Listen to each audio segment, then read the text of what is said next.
On behalf of Concordia University, Texas, and the CTX Communication Network, I want to welcome you to Persuasion Contagion 2024 Spring.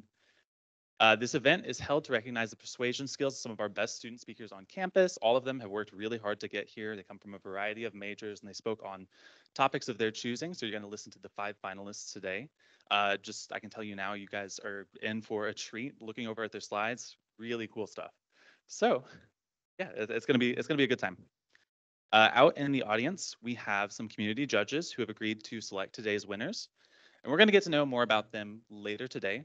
But for now, I'm just going to say your name, and if you want to wave to the audience, go ahead. So first up, we have Herb Dyer. Woohoo! And then we have Angelica Maldonado. And then lastly, we have Ellie Ramirez.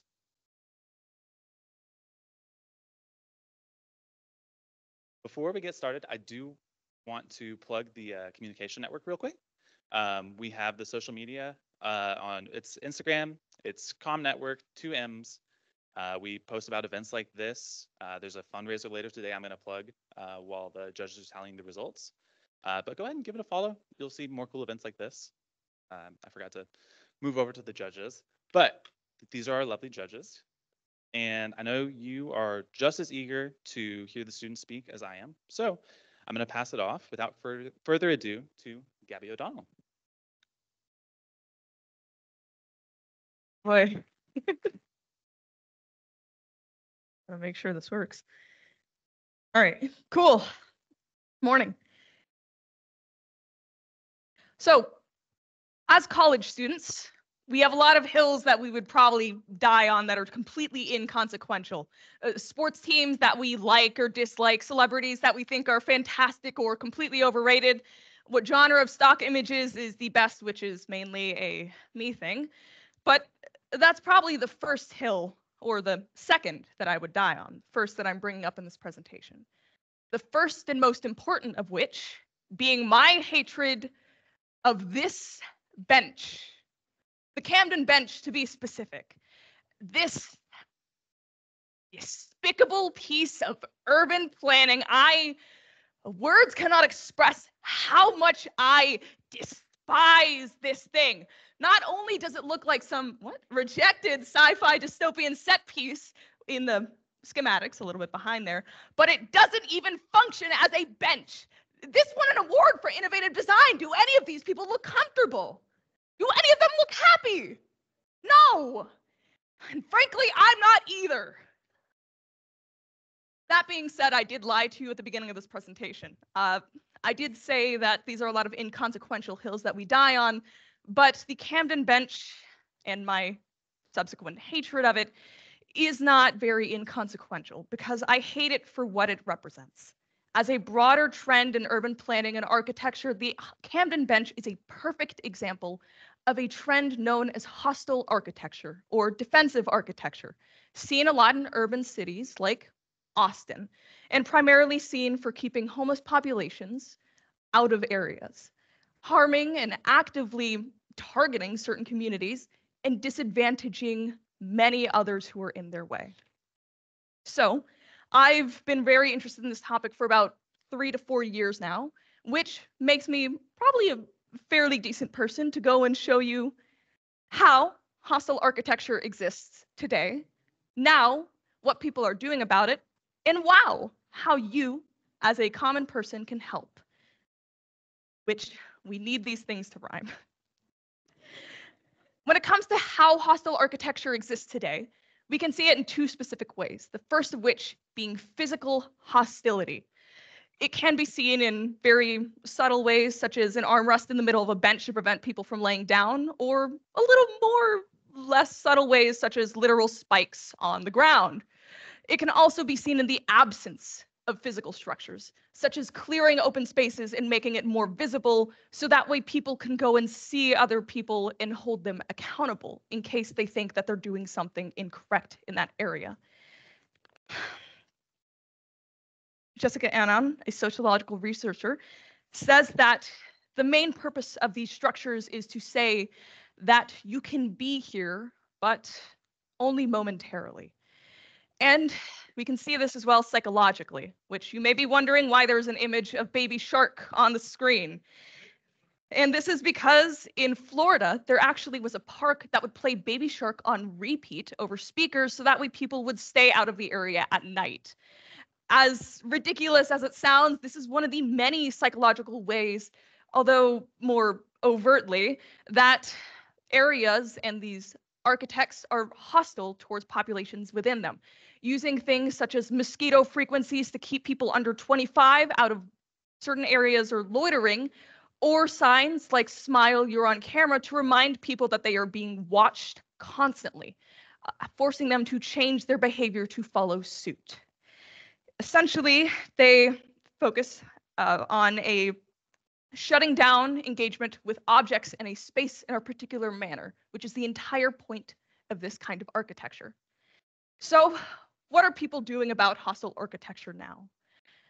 You can see it combated a little bit in organizational actions, such as the National Coalition for the Homeless giving out information through infographics about what hostile architecture is and how people can go and combat it or how you can recognize it. You can also see it in areas such as the bench up there with the little awning in, I believe it's Rain City Housing, giving people not only places to stay with the address on there, but also giving them places to remain if they are unable to access those areas at the moment. You can also see people taking action individually, such as skaters who are very targeted by this architecture, taking things known as pig's ears, which are on the side of benches or flat areas known to prevent them from skateboarding and actively removing them with screwdrivers of their own if necessary.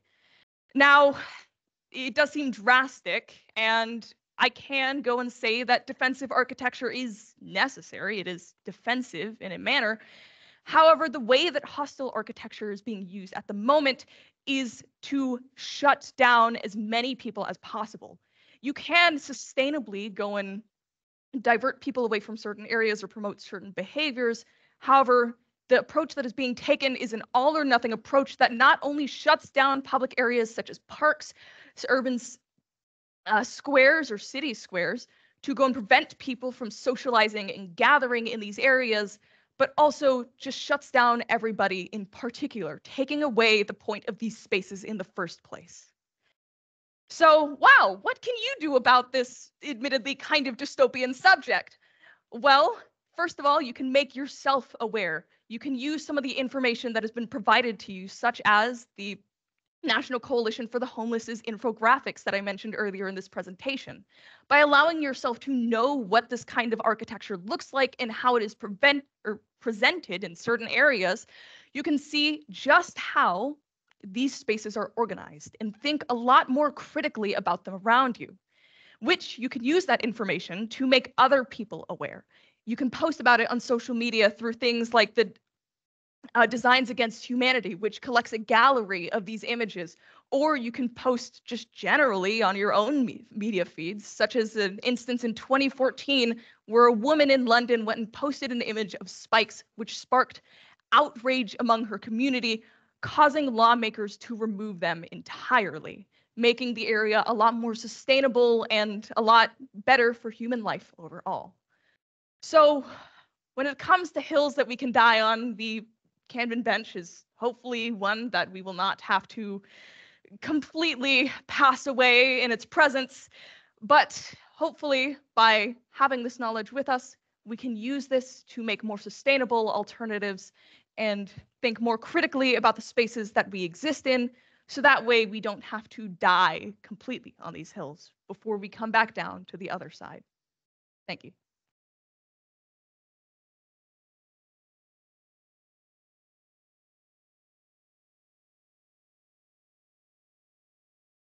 All right, fantastic. Next up, we have Caitlin with Cultivating Community.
this.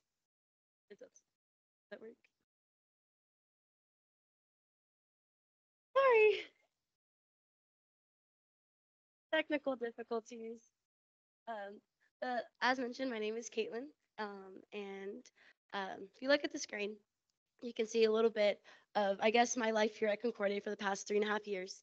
Um, there's been lots of memories made throughout my time here. Like, I don't know if some of y'all know this that are freshmen, but before we used to have a sand volleyball court, and we used to have sand volleyball tournaments all the time, or intramurals. And then we had a luau to support our baseball and softball teams.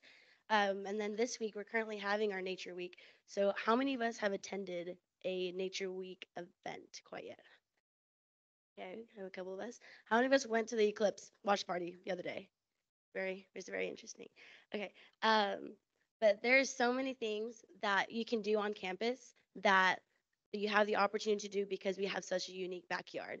And all these have in common is you're cultivating community, you're building relationships with the people that you have around you, and you're immersing yourself with Mother Nature here at Concordia.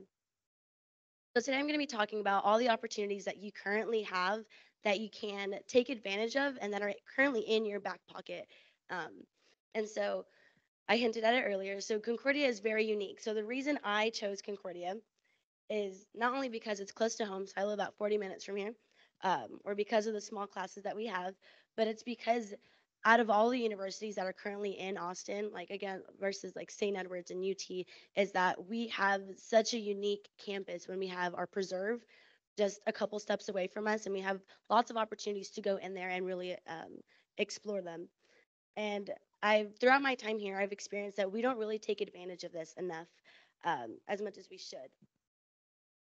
So currently, this is our current state of our outdoor facilities. So right now we have lots of wooden benches, we have hard plastic covered benches, and we have our beautiful plastic wood all across campus. And one thing that a lot of these aren't is comfortable. Because personally, I'm not going to sit and study for 3.5 hours on a wooden bench. We're all going to be very uncomfortable. But lots of us are utilizing the Student Development Center in the library to use that because the seat's pretty comfy, right? And so there's lots of opportunities that we're not taking advantage, such as the environmental stewardship rental system. So raise your hand if you know that we have a hammock renting system that you can go turn your ID in and get a hammock. Okay, that's less than half of us. So point A. So a lot of us don't know that this is possible. I've seen my friend Thomas. I don't know if he's here right now, but hey Thomas. So whenever it's a beautiful day, I can always count on seeing Thomas outside setting up his own hammock and just doing his homework or reading. And in all honesty, that always brings a smile to my face because I'm like, I wonder why don't we have more people doing this more often, right? Um, and um, I just want us to use the space more. You know, hinted at it earlier. So those of us that were at chapel today, we noticed that, the clouds finally broke. It's not hailing anymore. It's not storming. And we were outside really able to enjoy the nature that we were surrounded with that God has blessed us with. And so there's lots of benefits of being outside. So I honestly felt a lot of this morning. I was really anxious for my presentation today, and being out, starting my day with not just chapel, but being outside it helped me emotionally. It helped improve my mood and increase motivation and my self-esteem. It also reduces the negative emotions like your stress levels and reduces the levels of of loneliness. Um, it also has lots of social benefits. So being outside can also help you connect with your community a little bit more, receive more peer support, and you can also help with the CTX Nature Preserve marketing and advertisement. Um, and also helps lots with your mental benefits as well. So it's statistically proven by the Forest Service U.S. Department of Agriculture that green spaces lower risk of depression, improving your concentration and attention levels. And then natural light exposure helps regulate your wake and sleep cycle. So a lot of us like to stay up on our phones at night, and we're like, oh, I'm not tired, I can't sleep. Well, it's because of the blue light. So if you go out for a walk, then you'll notice that, hey, like you're starting to regulate everything a little bit better. And this is very feasible. This is something that we can all start to do. So I don't know if a lot of us know, but Zach Stark is the head person for our environmental stewardship. And because it is Nature Week this week, we have lots of opportunities to go out and really immerse ourselves into our nature. So this is the 8th year of our Nature Fest. And a lot of us can start doing things with opportunities that are presenting itself. You can also partner with Dr. Whitehead. He is one of our professors for environmental science. And I know that he's come to the student government meetings to try to initiate the green initiative, which is like a lot of us try to use the green containers, the to-go containers for lunch because we don't want to sit in the cafe, we want to go eat outside. We can start bringing that back up. Um, and through student government, we have lots of policies that we can start to implement and clarify, such as how can we reserve our outdoor spaces. I know a lot of my classes this semester, we haven't had a single class outside, but I've had professors say, hey, it's a beautiful day outside. Class is done early, like let's go outside. So and then we also have lots of opportunities to present all these issues at faculty meetings. So um, in conclusion, um, we have lots of opportunities to go outside. We have our Luther Annex Park. We have the Purple Rock patio. There's lots of areas that you can go outside, and this is all economically friendly. And I think this is a really good investment, not only to ourselves, but to our community as well. So immerse yourself with Mother Nature and go into our unique backyard. Thank you.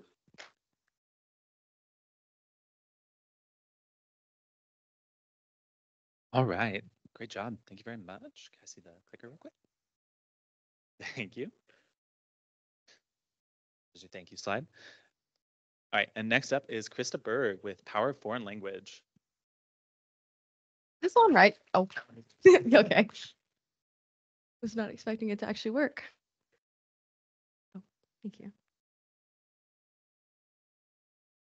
Hello, good morning. My name is Krista Berg, and I want you to take a moment to imagine living in a world where you can effortlessly communicate across diverse cultures and backgrounds flawlessly. Doing this, we are able to expand our knowledge in the interconnected world that we live in, and we're able to grasp the true power that foreign language holds. With foreign language, we have the power to expand our perception, increase our knowledge, and unlock new opportunities, enriching ourselves in the cultures that other people have. Firstly, we need to begin addressing the issue with the United States language education system.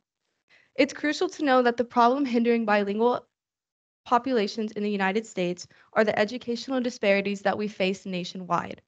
And as a result of this, we have an unequal distribution of programs among socioeconomic and geographical areas of the United States. As a result, we can see cultural isolation and linguistic exclusion among American citizens. Cultural isolation prevents us from being able to connect with diverse cultures and exchange the values that we have here in the United States. Additionally, our linguistic exclusion prevents linguistic minorities from being able to succeed in our education system. English-only education often impacts social integration, academic success, and overall well-being of linguistic minorities.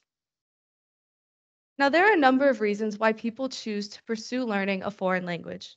This could be because of motivations to access bilingual proficiency, which connects us in the multicultural communities that we have around us. Here in Texas, we have a very large Hispanic population, and learning Spanish is an incredible opportunity to connect with local and national communities. 43% of the world is bilingual, and this really shows the multilingual trends that the world has been following along. English-speaking countries have been noted to be the least linguistically diverse among the world, which only 20% of Americans are bilingual. The United States lags behind other countries in both education and language opportunity, and that needs to be changed. Consider the words of philosopher Ludwig Wittgenstein, who says that the limits of my language mean the limits of my world. Language shapes our perception and understanding of the world around us, and where we can't describe something into words, our knowledge fails us. Where our words fail, so does our comprehension. Expanding our language skills can allow us to diversify our cognitive horizons, which further allows us to open up ourselves to new thoughts, expressions, literature, and ways of life. There are a number of cognitive benefits that come about being bilingual. It is noted that bilingual brains are smarter, not just in language proficiency, but in other ways of life. Bilingual brains have stronger executive function, which has been noted in the enhanced attention control, higher cognitive flexibility, and expanded management of information. Bilingual brains are able to filter out irrelevant information better. They're able to memorize information better and switch back and forth from tasks at a higher rate. There's also a lifespan impact that is noted in bilingual brains. There's a decrease in the number of neurodegenerative diseases that are developed in bilingual brains compared to monolingual brains, meaning diseases such as Alzheimer's or dementia are noted to be less developed in people who speak another language.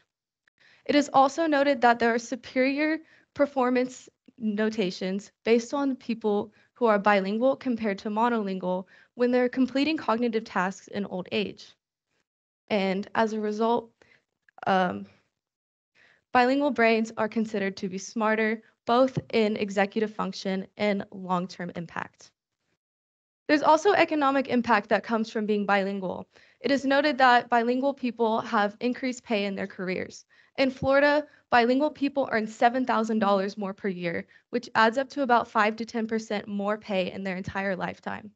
Bilingualism is not just a tool, but it is an investment towards success. You have a competitive advantage for jobs. It's easier to enter new industries, and the demand for bilingual workers is high. 1/3 of businesses seek out new hires with multiple language skills. And these businesses are offering higher pay to compete and expand with business opportunities worldwide. There's also a global connection that can be noted from learning another language. You're able to immerse yourself into culture, which allows for deeper insight and facilitates meaningful conversation among different groups of people. We have an increased empathy and cross-cultural understanding when we learn another language, and we're better able to promote linguistic and cultural diversity. We have access to new ideas, new literature, new ways of life, and we broaden our intellectual horizons when we learn another language. Reflecting on the transformative power that bilingualism has, it is enlightening to ponder on the facts that the United States has truly failed us in our education system.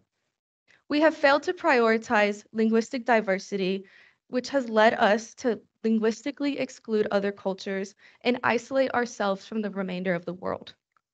Our failing education system does not have to take the power from us, but we as individuals are able to take the power back. Concordia is offering multiple foreign language courses in the upcoming fall semester, and you can take the time to register for one of these classes, and that could be the first step you take into becoming bilingual. Transcend the systematic limitations that the United States education system has led us to, and learn another language for yourself. Thank you.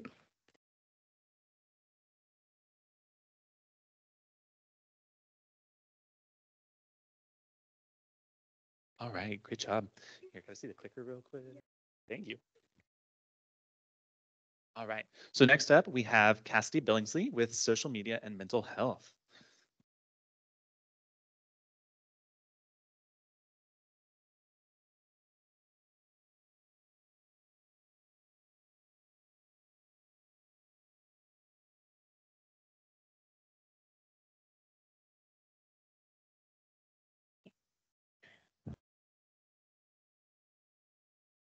I've seen the rise in social media trends that are absolutely insane.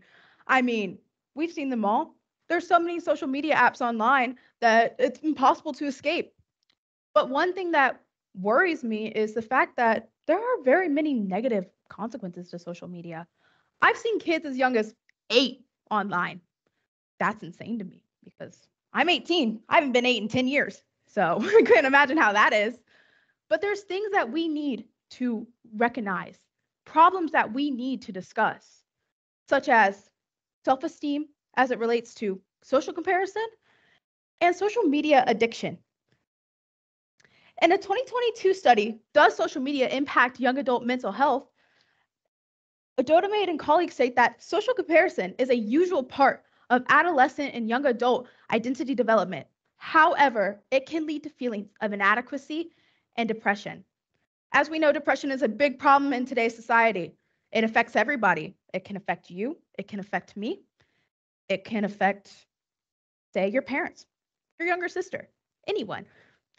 But there's a thing about self-esteem.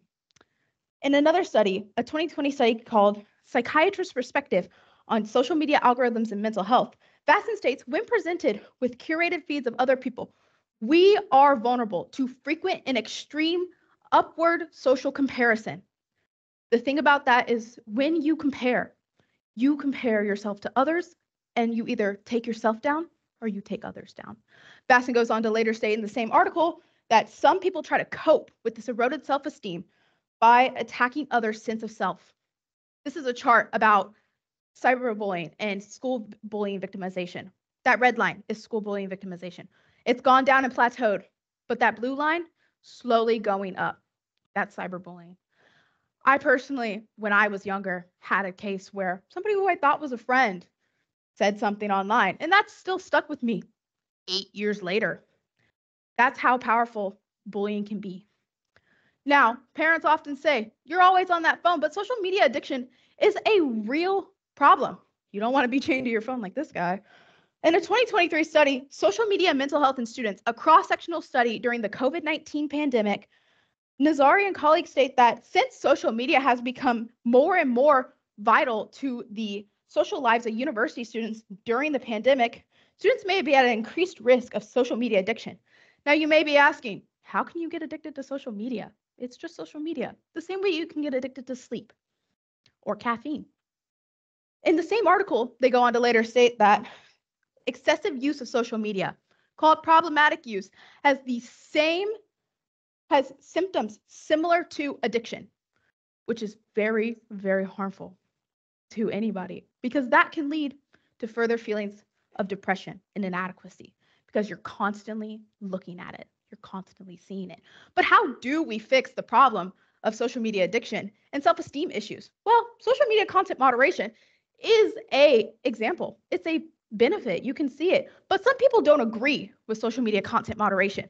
In the 2024 study, social media content moderation may do more harm than good for youth mental health. Zong states that while this moderation may appear to be successful in preventing harmful content, the evidence doesn't offer strong support for the practice. Zong goes on to later state that it creates isolated and polarized communities. But what is so evil about isolating harmful communities? What is so wrong about isolating these communities that affect people negatively?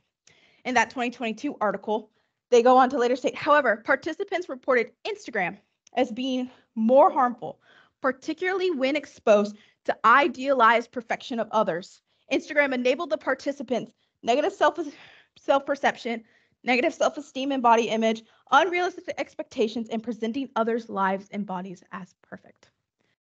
So the benefits of this social media content moderation is that we can get rid of spaces that actively harm people, like spaces that promote eating disorders and spaces that promote drug usage as if it was something that's cool, that's something that's okay. Social media content moderation can get rid of this. Now, I'm not saying to get rid of social media entirely. I think it's fun. There's good things on social media too. I mean, we're on it a lot, but I'm saying that we need to be careful at what we're doing. You can take action today, actually. Look at how do you perceive yourself? How do you present yourself to other people? What spaces do you insert yourself into? There's one thing about an accident, and there's another thing about seeking it out. And also, when it comes to being on social media a lot, is it the first thing you look at when you wake up in the morning? And is it the first thing that you look at when you go to bed at night? How much are you on social media? And there's one more thing. You know that report button? Now you may think, oh, I'm not going to report it because somebody else is going to report it for me. But if you don't report it and we all have that mindset, nothing will get done. There's one big main thing to remember, that you are you and I am me. And we're all humans. So there's no reason to compare ourselves to each other because in the end, we're all different. That's all right. Thank you.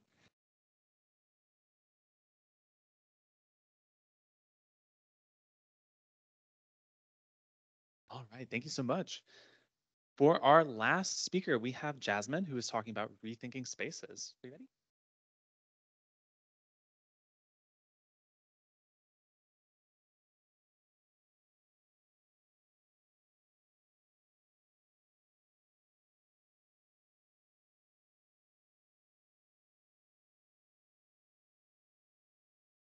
Had to get my microphone adjusted. It's time for us to rethink our spaces because we don't have real communities anymore. Places are so important because physical spaces are what allow for different people within a region to come together and interact with one another, build relationships, and build communities. And in my experience, because I have been in places where communities successfully develop, and I've been in places where they have not, in my experience, the three things that best allow for communities to form organically are connectivity, accessibility, and usability. Let's start with connectivity. This is about how easily you can get from one place to the next. What are the paths of travel? Are they easy to navigate? How distant are two locations? And are the routes safe? Lots of people talk about this online, usually in terms of pedestrian travel. They talk about walkability. You'll see this on YouTube channels like City Beautiful, Not Just Bikes, and Strong Towns. And they always tend to bring up two things, and that is modern Euclidean zoning and stroads. Euclidean zoning was a very necessary development after the Industrial Revolution. It prevented people from building industrial factories in residential neighborhoods, protected people from having pollution in their homes. But we have taken it too far because now every possible land use is separated from every other possible land use, making everything spread out. You can no longer walk down the street to go to your local neighborhood cafe. You have to get in your car and drive for 15 or 20 minutes. So you don't get to interact with the people from your community that way. And this horrible amalgamation of a road and a street is extremely unsafe for everybody involved, pedestrian and motorist alike. And the intended purposes of streets and roads, when you put them together, is lost. Streets are intended to do one thing, roads are intended to do the opposite thing. So when you combine them, it negates the purpose.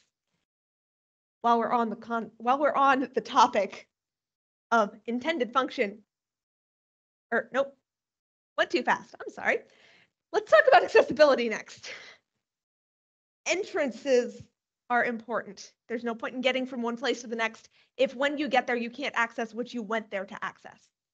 So where are the entrances? Are there any obstacles to getting through them?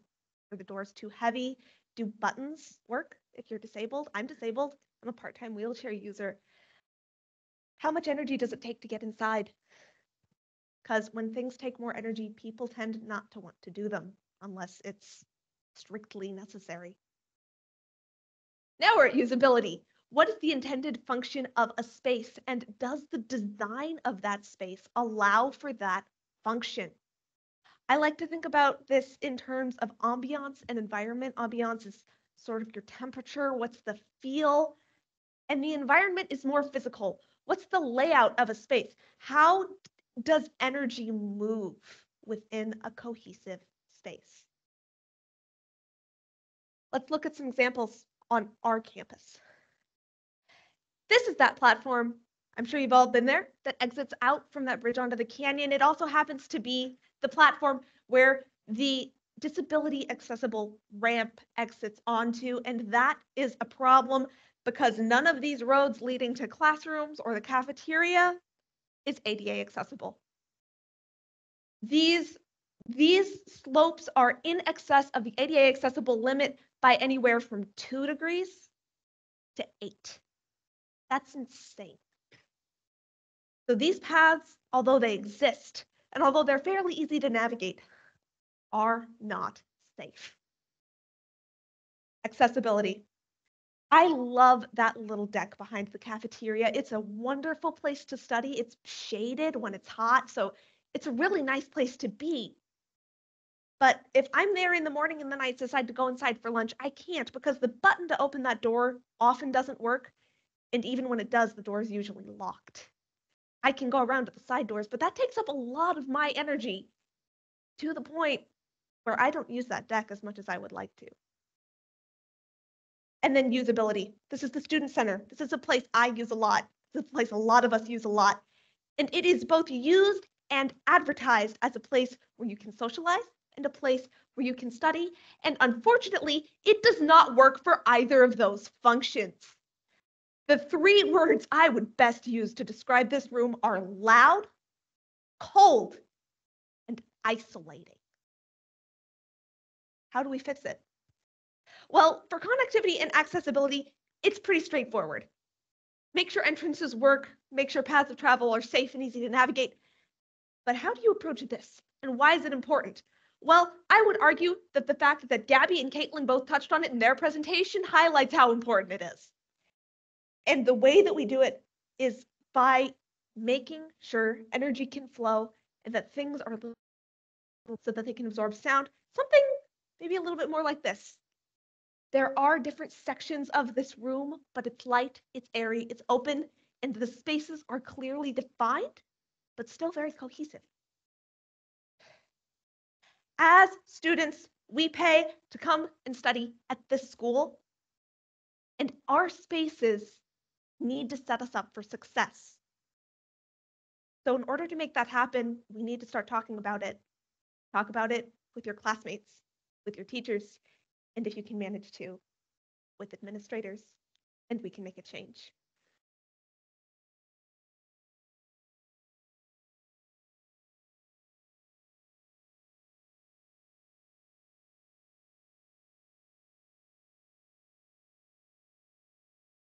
All right, and can I get one last round of applause for all of our speakers today? That was fantastic. All right, so briefly, I'm going to talk about our sponsors. The judges are going to be tallying the votes. We're going to be figuring out who won. In the meantime, you're going to hear about the prizes. Everyone likes to hear about the prizes. So I want to thank the bookstore, the Concordia Bookstore, Concordia University, Texas, C3 Presents, Sodexo, that's the campus Starbucks, and HEB. Now we're going to move on to the prizes themselves. Very exciting stuff. Fifth place gets a $20 HEB gift card, a $10 bookstore gift card, and a $5 card to the on-campus Starbucks. Very exciting. Ooh, ah. Fourth place gets the same stuff. Numbers are just a little higher. So we get a $40 HEB gift card, a $20 bookstore gift card, and a $10 gift card to the on-campus Starbucks. Ooh, ah, very exciting. Third place, $50 HEB gift card, $30 bookstore gift card, and a $15 gift card to the on-campus Starbucks. Very cool. Ooh, ah. Second place, $65 HEB gift card, $40 bookstore gift card, and a $20 gift card to the on-campus Starbucks. Ooh, ah, very exciting. Thank you. Love the enthusiasm. And this is where it gets cool. First place is a $2,000 scholarship to a graduate program here at Concordia. There are also 2 ACL tickets to this fall. I've won some whenever I won the fall competition, so I will see you there. $75 HEB gift card, $50 bookstore gift card, and a $25 gift card to the on-campus Starbucks. So there's a genuine ooh-ah about that one. It's pretty cool. And most exciting, you get to take this job. You get to be the one speaking in front of everyone at the fall Persuasion Contagion. So probably the best part of all. Really exciting. So before I introduce our judges, I do want to plug real quick. So this whole thing is organized by the Concordia Communication Network. Very cool organization. I got to be a part of it. I recently joined. Curie back there is the president of the organization. Everyone wave to Curie. Say hi, Curie. Later today, we actually have a fundraising event. So you see this blue flyer. It's for Handel's Homemade Ice Cream. So if you bring one of these flyers there and talk to the cashier, 20% of the proceeds from the sale are going to go to funding the communication network, which is exciting because that means we can put on more events like this. Very exciting. So go see Curie after this and get one of these and go get ice cream. It's on the flyer. So it is off of 620. So yeah, it has it all listed there, has the time. So anytime from 11 to 8 p.m., 11 a.m. to 8 p.m. today. Go get yourself something sweet. All right, and now I do want to introduce our judges. So again, thank you so much for being here, for taking the time to tally the votes. I'm going to start with Herb. So Herb has a very extensive history with medical care, working in hospital administration. He is an accomplished healthcare leader in Hospice Austin, where he serves as the executive director. So he has a career that spans leadership development, healthcare, and he brings a lot of experience to his role. Like I said, he has an extensive background in hospital administration. He served as vice president and COO for Seton Healthcare and vice president for Ascension Health. So very exciting stuff. Very cool. Yeah. I'll say thank you, Herb. Next up, we have Angelica Maldonado, Director of University Communications here at Concordia.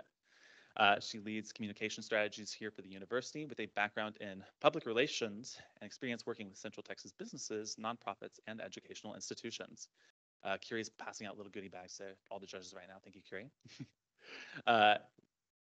She has a Bachelor of Science degree in Public Relations and Mass Communication from Texas State University. Everyone say thank you.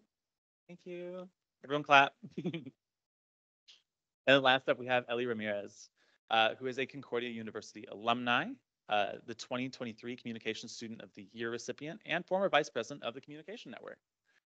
She majored in public relations and is continuing her education with a master's in digital marketing.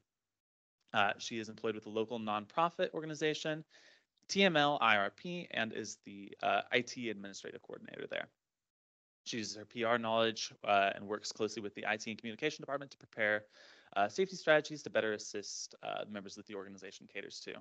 Also, there's a cool fish tank at her office that I used to clean whenever I worked at a fish tank cleaning company. It's really cool.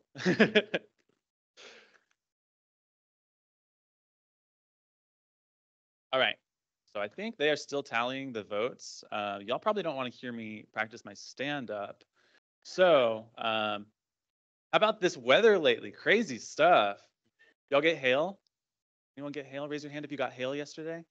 See some hands? I got hail. I was at work and I got hailed on. It was not fun. How about the eclipse? Anyone see the eclipse? Raise your hand if you saw the eclipse. Anyone like the eclipse? Cool stuff. Oh yeah, Curie's gonna give out flyers. Get some flyers.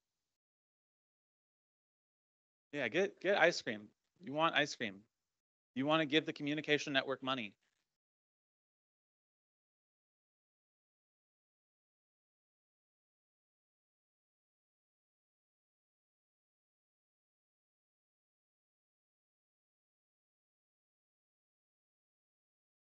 Y'all want to hear me talk about Seinfeld? I'm going to talk about Seinfeld while we're waiting. The problem with Seinfeld is that Jerry Seinfeld is the least funny person on the show. He is the frontman for a band infinitely more talented than him. His acting is painful and his stand-up is the worst part of the show, but he's the perfect straight man for everyone else to play off of. You ever noticed that? I've always been a George guy myself.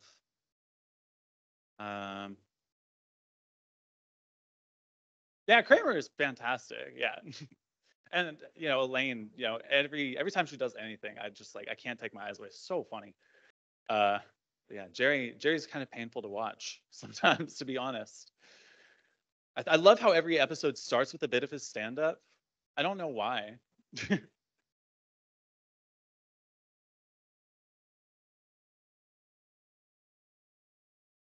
Ran out of things to say about Seinfeld. How are y'all's classes doing? Are you having fun? Are you ready for summer? No. Ready for it to be over? Everyone loves Concordia. Everyone give a big thumbs up. Ooh, how exciting. Okay, that looks like that's our results. So I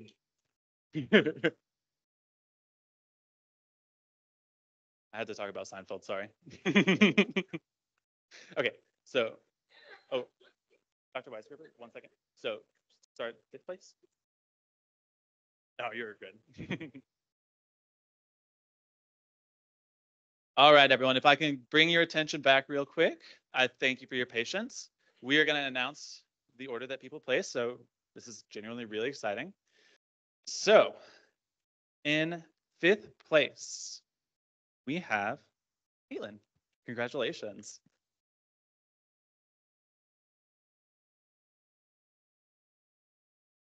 Coming up in 4th place, Krista. Congratulations. Great job. In 3rd place is Gabby. Congratulations. Great job.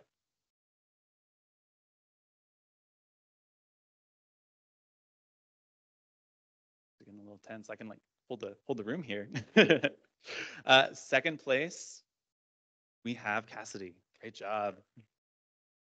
And of course, that means 1st place is Jasmine. Fantastic speech. Really incredible.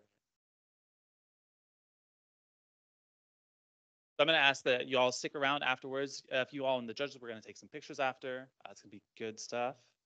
And I want to thank all of you for coming out. I want to thank faculty. I want to thank the Communication Network for putting this together. The judges, thank you all for being here. The sponsors, the speakers, everyone, thank you so much for coming out and making this event possible. It's just such an honor to be here speaking in front of you. We will see you next semester for the fall 2024 Persuasion Contagion. Thank you so much.